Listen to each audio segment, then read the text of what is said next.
Siapa sangka bahwa gempa dahsyat di zona subduksi Cascadia mampu meninggalkan jejak pada lingkungan selama lebih dari 21 abad. Namun itulah kenyataan yang terungkap di sebuah pantai di Oregon, selatan Nisco, di mana hutan mengerikan pepohonan kerangka menceritakan teror gempa bumi dengan skala yang sulit dibayangkan. Untuk mengukur kemungkinan besarnya gempa berkekuatan 9,0 berikutnya di Cascadia, kita perlu melihat kembali ke masa lalu dan menganalisis jejak yang ditinggalkan oleh peristiwa serupa. Mari kita telusuri sejarah ini. Amerika Serikat memiliki catatan panjang tentang gempa besar sejak manusia mulai mendokumentasikan fenomena ini. California, misalnya, mencatat gempa setiap hari. Sebagian besar tidak terasa, tetapi USGS menjaga jaringan sensor yang luas untuk memantau bahkan getaran terkecil sekalipun. Di antara gempa paling mencolok dalam sejarah Amerika adalah yang melanda pesisir Oregon berabad-abad lalu, menyebabkan kerusakan dahsyat di zona subduksi Cascadia.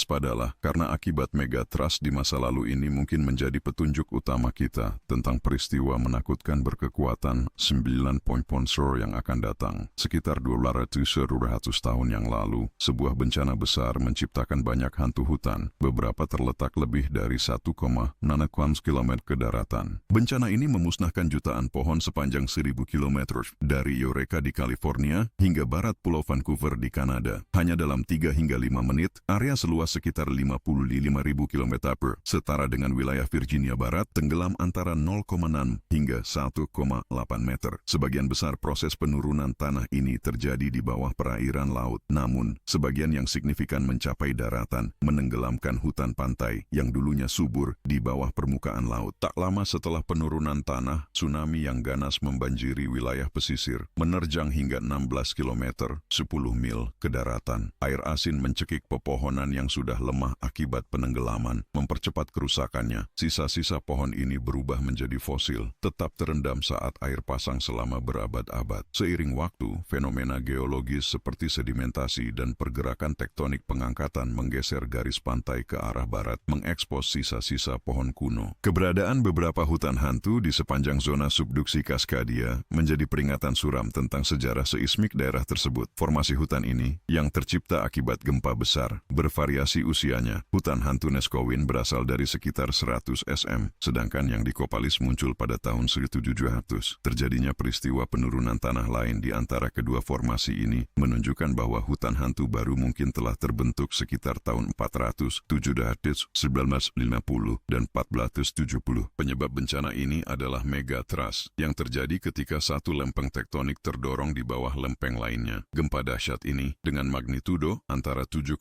hingga 9,2 tampaknya berulang setiap 250 tahun, meskipun interval antara peristiwa besar sangat bervariasi. Megatrust terakhir di Cascadia terjadi 374 tahun yang lalu, suatu periode di mana populasi regional bertambah 20 juta jiwa. Pertumbuhan populasi ini menimbulkan kekhawatiran tentang dampak potensial dari gempa besar berikutnya di zona subduksi. Untuk menilai risiko dengan lebih baik, penting untuk menganalisis bagaimana pantai barat AS dan Kanada modern akan merespons gempa dengan magnitudo setara tahun 1700 di masa sekarang.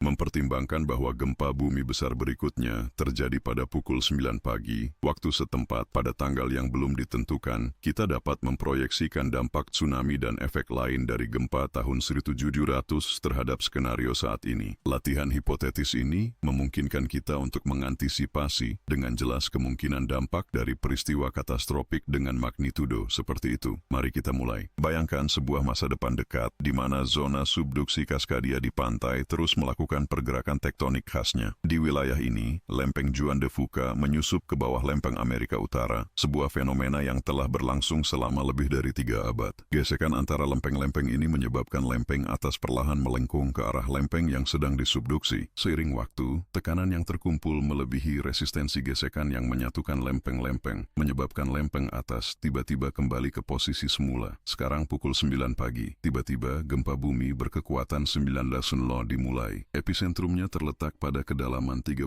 mil, sekitar 48,5 km sebelah barat Lincoln Beach, Oregon. Pada saat yang sama, sebuah patahan membentang sepanjang 620 mil di sepanjang lempeng yang sedang disubduksi, melepaskan gelombang seismik P dan S yang merambat dengan kecepatan 5,5 dan 3,1 km per detik masing-masing. Pergerakan tiba-tiba lempeng Amerika Utara ke atas atas menggeser sejumlah besar air laut, menciptakan tsunami yang menghancurkan. Hanya 5,4 detik setelah gempa dimulai, sebuah stasiun seismik yang terletak 18,2 mil jauhnya segera menangkap puncak intens gelombang P dan mengirimkan sinyal ke server pusat. Dalam sepersekian detik, jutaan peringatan dikirim ke perangkat seluler yang terhubung ke internet. Dalam hitungan sekejap, penduduk menerima notifikasi tentang terjadinya gempa kuat dengan peringatan bahwa guncangan hebat akan segera terjadi. Untuk memahami lebih baik, mari kita rinci gelombang P dan S. Bayangkan diri Anda berada di lapangan selama gempa bumi. Gelombang primer, P, bertindak seperti ledakan yang bergema di udara, mengompresi dan meregangkan tanah bolak-balik. Di sisi lain, gelombang sekunder,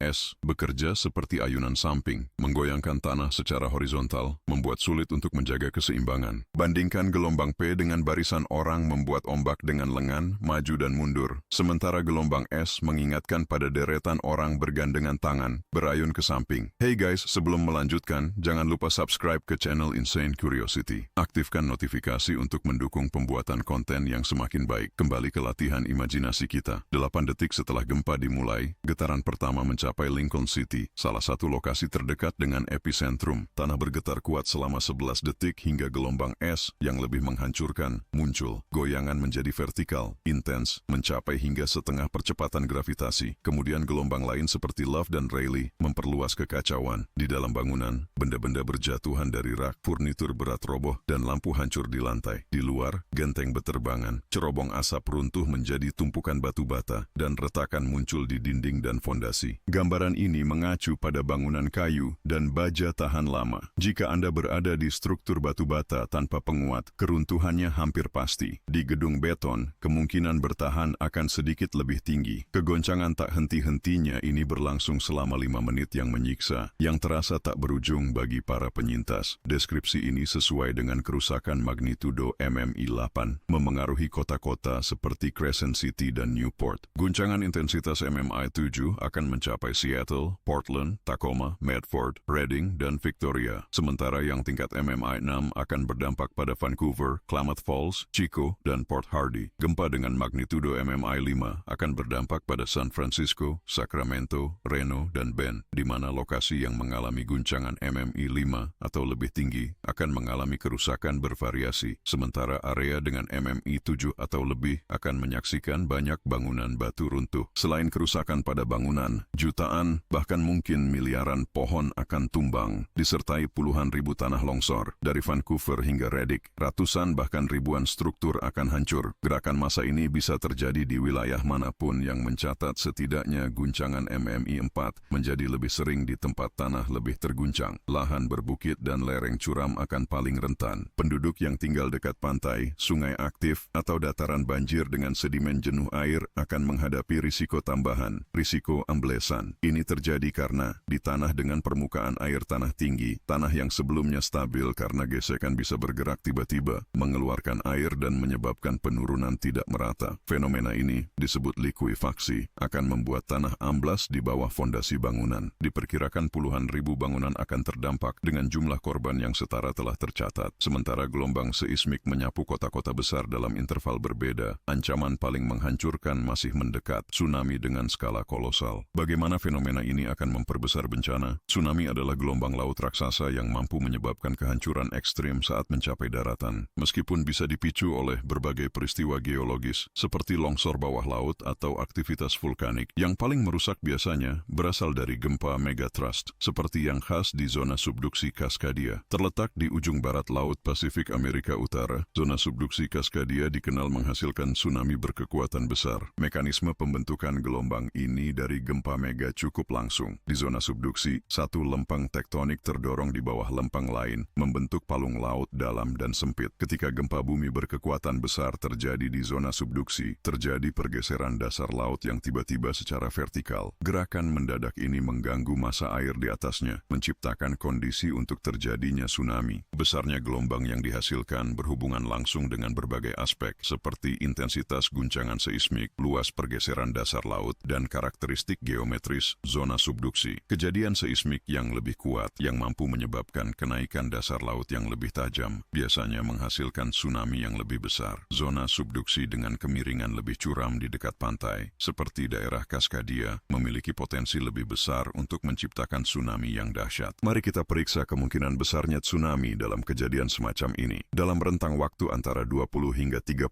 menit setelah gempa, akan terlihat surutnya air laut dengan jarak surut yang terlihat bisa mencapai 300 meter dari garis pantai. Surutnya air secara tiba-tiba ini merupakan tanda khas dari mendekatnya tsunami. Sayangnya, fenomena ini hanya memberikan waktu peringatan yang sangat singkat, paling lama hanya beberapa menit.